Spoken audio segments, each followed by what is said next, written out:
સમાચાર સવારમાં આપનું સ્વાગત છે। તાજના તાજા અને મહત્વપૂર્ણ સમાચારો પર એક નજર કરીએ તે પહેલા ચેનલને સબસ્ક્રાઇબ કરી લો।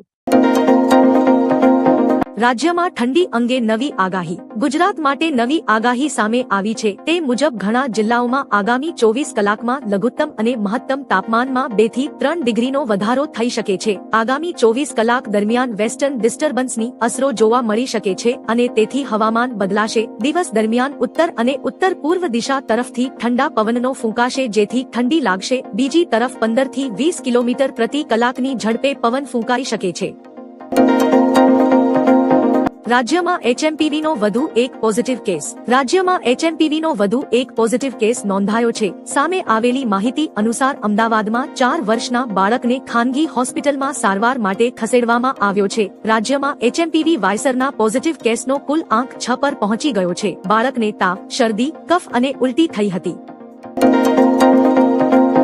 દ્વારકા સતત 5મા દિવસે મેગા ડિમોલેશન। દ્વારકામાં સતત 5 દિવસથી ડિમોલિશન થઈ રહ્યું છે। પહેલા 4 દિવસની અંદર ડિમોલેશન કામગીરી દરમિયાન 272 ગેરકાયદે મકાનો અને 7 ધાર્મિક દબાણો હટાવવામાં આવ્યા હતા। આ દરમિયાન 7 વાણિજ્ય દબાણો મળી કુલ 286 દબાણો દૂર કરાયા હતા। આ ડિમોલિશનમાં 86,000 ચોરસ મીટર સરકારી જમીન ખુલ્લી કરી હતી। 5મા દિવસે પણ બેટ દ્વારકામાં ગેરકાયદેસર રહેણાંક મકાનો પર તંત્રની તવાઈ જોવા મળી હતી।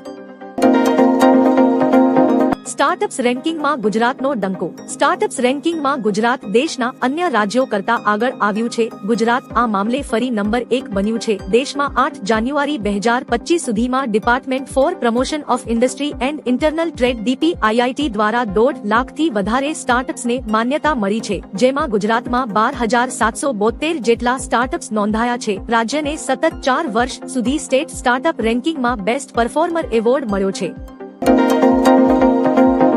મહાકુંભમાં 3.5 કરોડથી વધુ ભક્તોએ સ્નાન કર્યું। પ્રયાગરાજમાં ચાલી રહેલા મહાકુંભમાં ગઈકાલનો દિવસ ખૂબ જ મહત્વપૂર્ણ હતો, જે અમૃત સ્નાનનો પહેલો દિવસ હતો। આ પ્રસંગે સંગમના કિનારે ભક્તોની લાંબી કતાર લાગી હતી। 12 વાગ્યા સુધીમાં 1 કરોડ 60 લાખ ભક્તોએ સ્નાન કર્યું હતું। માહિતી અનુસાર 3.5 કરોડથી વધુ લોકોએ ડૂબકી લગાવી હતી। મકર સંક્રાંતિના દિવસે પંચાયતી અખાડા મહાન નિર્વાણી અને શ્રી શંભુ પંચાયતી અટલ અખાડાએ સૌપ્રથમ સ્નાન કર્યું હતું।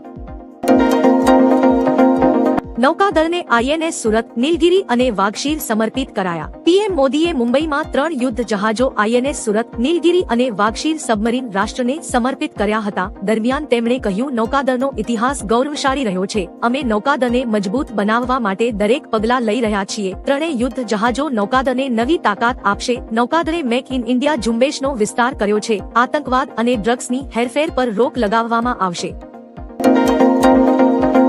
રાજ્યમાં ઠંડીનો પારો 3 થી 4 ડિગ્રીનો ઘટાડો થયો। રાજ્યના વિવિધ જિલ્લાઓમાં મહત્તમ તાપમાનમાં સામાન્ય કરતા 2 થી 4 ડિગ્રી સેલ્સિયસ સુધીનો ઘટાડો નોંધાયો હતો। ઠંડા પવનોને કારણે દિવસે પણ ઠંડકનો અનુભવ થયો હતો, જ્યારે લઘુત્તમ તાપમાન યથાવત રહ્યું હતું, પરંતુ આગામી 24 કલાકમાં લઘુત્તમ અને મહત્તમ તાપમાનમાં 2 થી 3 ડિગ્રી સેલ્સિયસનો વધારો થવાની સંભાવના હવામાન વિભાગે વ્યક્ત કરી છે।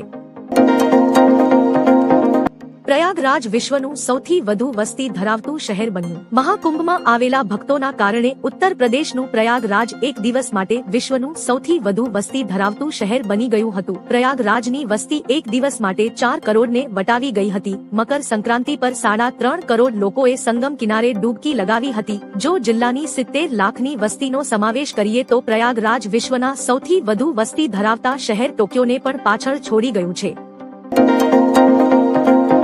ફ્લાવર શો જોવા લોકો ઉમટ્યા। સાબરમતી રિવરફ્રન્ટ પરના ફ્લાવર શોમાં ઉત્તરાયણના દિવસે નવો રેકોર્ડ બન્યો છે। 14 જાન્યુઆરીએ 1 લાખ લોકોએ ફ્લાવર શોની મુલાકાત લીધી હતી, જેના કારણ માત્ર એક જ દિવસે મ્યુનિસિપલ કોર્પોરેશનને 86 લાખની આવક થઈ। લોકો સવારે 9 થી રાતે 11 વાગ્યા સુધી શો જોવા ઉમટ્યા હતા। ખાસ કરીને સાંજે દ્રશ્ય અદ્ભુત હતું। આજે પણ મોટી સંખ્યામાં લોકો ઉમટે તેવી શક્યતા છે। અટલ બ્રિજ પર પણ મોટી સંખ્યામાં લોકો આવ્યા હતા। EPFO ખાતા ધારક માટે ઉત્તમ સુવિધા। EPFO જૂન 2025 થી તેના ખાતા ધારક માટે સ્વપ્રમાણન સુવિધા શરૂ કરવા જઈ રહ્યું છે। આનો અર્થ એ થયો કે હવે કર્મચારીઓને KYC પ્રક્રિયા માટે નોકરીદાતાઓની મંજૂરીની જરૂર રહેશે નહીં। હાલમાં KYC માટે નોકરીદાતાની મંજૂરી જરૂરી છે। ઘણી વખત કંપનીઓ બંધ થયા પછી KYC પ્રક્રિયા અટકી જાય છે। હવે આ નવી સુવિધા સાથે આ કાગળ કામનો અંત આવશે। આજે આખી દુનિયામાં ઇન્ટરનેટ બંધ. ધ સિમ્પસન્સ નામનું અમેરિકન કાર્ટૂન છે જે તેની ભવિષ્યવાણી માટે પ્રસિદ્ધ છે. હવે સોશિયલ મીડિયા પર એવું ટ્રેન્ડ થઈ રહ્યું છે કે 16 જાન્યુઆરી 2025 એટલે કે આજે આખી દુનિયામાં ઇન્ટરનેટ સેવા ઠપ્પ થઈ જશે. તેનું કારણ હશે કે દરિયામાં કોઈ મોટી માછલી ઇન્ટરનેટના કેબલને કાપી નાખશે, જેના કારણ ઇન્ટરનેટ આધારિત બધી સેવા ઠપ્પ થઈ જશે. જો કે આવું થવું અશક્ય છે. આમ છતાં મુદ્દો ટ્રેડિંગ છે. સુરતમાં પ્રથમવાર પક્ષીના અંગનું ટ્રાન્સપ્લાન્ટ. સુરતમાં પ્રથમવાર પક્ષીના અંગનું ટ્રાન્સપ્લાન્ટ કરવામાં આવ્યું છે. સુરતના પાલ વિસ્તારમાં આવેલી બર્ડસ હોસ્પિટલમાં એક કબૂતર પાંખ કપાઈ ગયેલી હાલતમાં આવ્યું હતું. અંગનું ટ્રાન્સપ્લાન્ટ થયા બાદ પતંગના દોરાથી મૃત્યુ પામેલા કબૂતરની પાંખથી હવે અન્ય કબૂતર ઉડાન ભરશે. જે ઇજાગ્રસ્ત કબૂતર હતું તેને મૃત કબૂતરની પાંખ લગાવી દેતા તે હવે ફરી ઉડવા સક્ષમ બન્યું છે.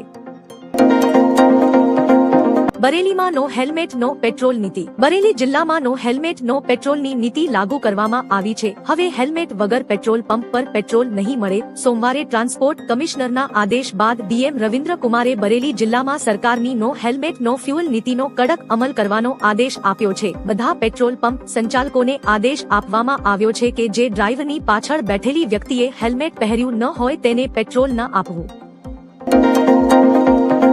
મોડદરના ખેડૂતોનું આંદોલન. પોરબંદરના મોડદર પસવારી ગામે ખેડૂતોએ આંદોલન શરૂ કર્યું છે. 44 વર્ષ જૂના રસ્તા પુલના વિવાદમાં 3 ખેડૂતોએ કલેક્ટર કચેરી સામે શરૂ પ્રતીક ઉપવાસ કર્યા હતા. ખેડૂતોએ આક્ષેપ કર્યો છે કે 44 વર્ષ પહેલા તૈયાર કરાયેલા મૂળ નકશામાં ફેરફાર કરીને એકતરફી નિર્ણય લેવાયો છે. નવા નિર્ણય મુજબ 90 ફૂટ પહોળી નદીમાં 300 ફૂટનો ત્રાંસો પુલ બનાવવાનું આયોજન છે, જેના કારણે અનેક ખેડૂતોની જમીન કપાતમાં જશે. સની દેઓલ અને વરુણ ધવને સૈનિકો સાથે સમય વિતાવ્યો. ગઈકાલે આર્મી ડે નિમિત્તે ગદર ફેમ અભિનેતા સની દેઓલે બુધવારે દેશના સૈનિકો સાથે સમય વિતાવ્યો હતો. અભિનેતાએ દેશના વાસ્તવિક નાયકોની હિંમત, બલિદાન અને અતૂટ સમર્પણને પણ સલામ કરી હતી. અભિનેતા વરુણ ધવને પણ દેશના સૈનિકો સાથે સમય વિતાવ્યો અને તેનો ફોટો સોશિયલ મીડિયા પર શેર કર્યો હતો. સની દેઓલે ઇન્સ્ટાગ્રામ પર ઘણા વિડીયો અને ફોટા શેર કર્યા છે. ઇન્દિરા ગાંધી ભવન બનતા 15 વર્ષ લાગ્યા. ઇન્દિરા ગાંધી ભવન 9 કોટલા માર્ગ આ છે કોંગ્રેસનું નવું સરનામું. ભંડોળના અભાવે આ 6 માળની ઇમારત બનાવવામાં 15 વર્ષ લાગ્યા. આના કારણે નિશ્ચિત ખર્ચ કરતા 80 કરોડ રૂપિયા વધુ ખર્ચ થયા. પહેલા માળે એક હાઈટેક ઓડિટોરિયમ, ખેડૂતો, મહિલાઓ અને યુવાનો વગેરે વિભાગો, બીજા, ત્રીજા, ચોથા માળે એઆઈસીસી અધિકારીઓની ઓફિસો અને 5મા માળે ખડગે, સોનિયા અને રાહુલની ઓફિસો હશે. નવા કાર્યાલયથી સૌથી જૂની પાર્ટીના સારા દિવસો આવશે.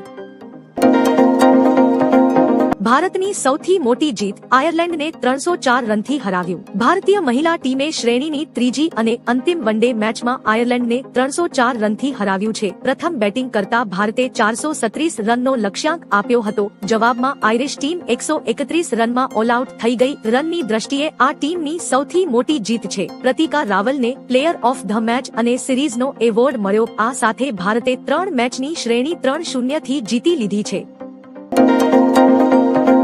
અરવિંદ કેજરીવાલે ઉમેદવારી નોંધાવી. આપ કન્વીનર અને નવી દિલ્હી બેઠકના ઉમેદવાર અરવિંદ કેજરીવાલે પોતાનું ઉમેદવારી પત્ર ભર્યું છે. આ પ્રસંગે તેમના પત્ની સુનીતા કેજરીવાલ અને અન્ય પાર્ટી નેતાઓ હાજર રહ્યા હતા. નામાંકન પછી કેજરીવાલે કહ્યું, હું દિલ્હીના લોકોને કહેવા માંગુ છું કે કામ માટે મતદાન કરો. એક બાજુ કામ કરનારો પક્ષ છે અને બીજી બાજુ ગાળો આપતી પાર્ટી છે. અમે છેલ્લા 10 વર્ષમાં શું કામ થયું છે તેના મુદ્દા પર ચૂંટણી લડી રહ્યા છીએ.